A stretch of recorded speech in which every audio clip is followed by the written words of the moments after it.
Bagong taon na naman, mga kapatid. Alam ko halos lahat may inihanda na namang New Year's resolution. And so, what's your New Year's resolution, kapatid? This 2026. Pagda-diet, physically fit, business, save money, travel, new goals, new plans. Most of us siguro ganito ang resolution. Kapatid, wala pong masama sa mga ito. Hindi masama ang gustong maging healthy. Hindi rin masama ang gustong umasenso. At hindi rin masama ang gustong mag-ipon at magtagumpay. Pero ang tanong, kapatid, sino at ano ang nauuna sa buhay mo? Dahil karamihan ngayon ang dasal ay, Lord, bless my plans. Lord, ibigay niyo po sa akin ang taon na ito. Bihira may magsabi na, Lord, magtitiwala po ako sa inyo sa kung anong maging plano niyo sa buhay ko. And this is where the message God comes in. Sabi ng Panginoong Hesus, pakinggan mo, kapatid, ngunit tigit sa lahat ay bigyang halaga ninyo ang kaharian ng Diyos at pamumuhay ng ayon sa kanyang kalooban. Ibibigay niya sa inyo ang lahat ng mga bagay na ito. Hindi sinabi ng Diyos na huwag kang magplano. Hindi niya sinabi na huwag kang mangarap. Ang sabi niya, unahin mo muna ako.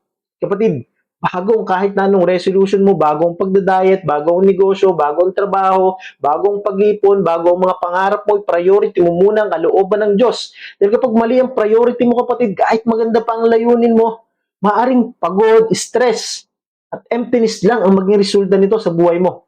Sabi sa Proverbs chapter 3 verse 5 to 6, trust the Lord with all your heart and He shall direct your paths.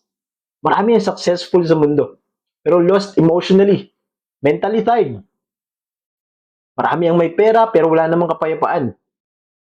Marami ang may mga achievements na nakuha pero wala namang direksyon. Bakit?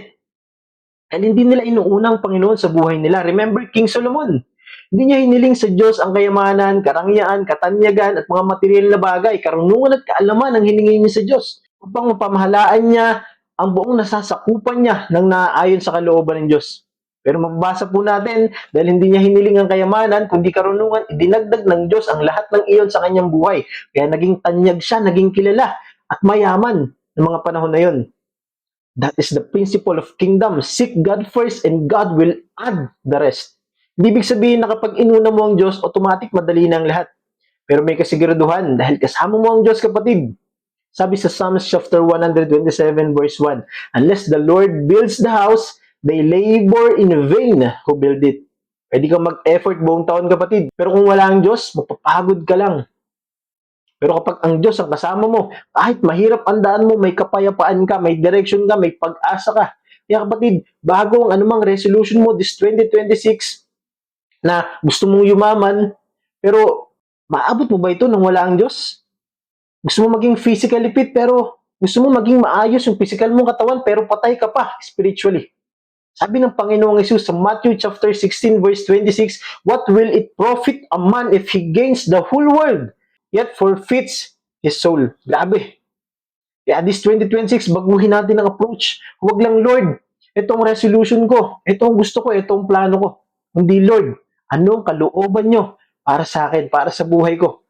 Unahin mo ang Diyos sa bawat oras. Unahin mo siya sa bawat desisyon mo. Unahin mo siya sa bawat plano mo.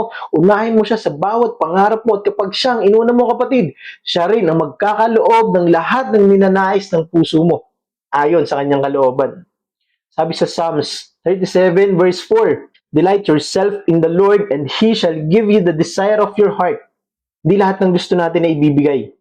Pero lahat ng kailangan natin, hindi niya ipagkakait yun.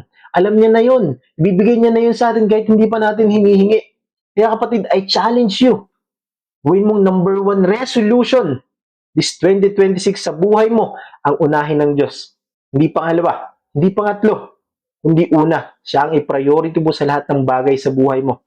Because either with the God first is either with God's provision, protection, and purpose. Amen?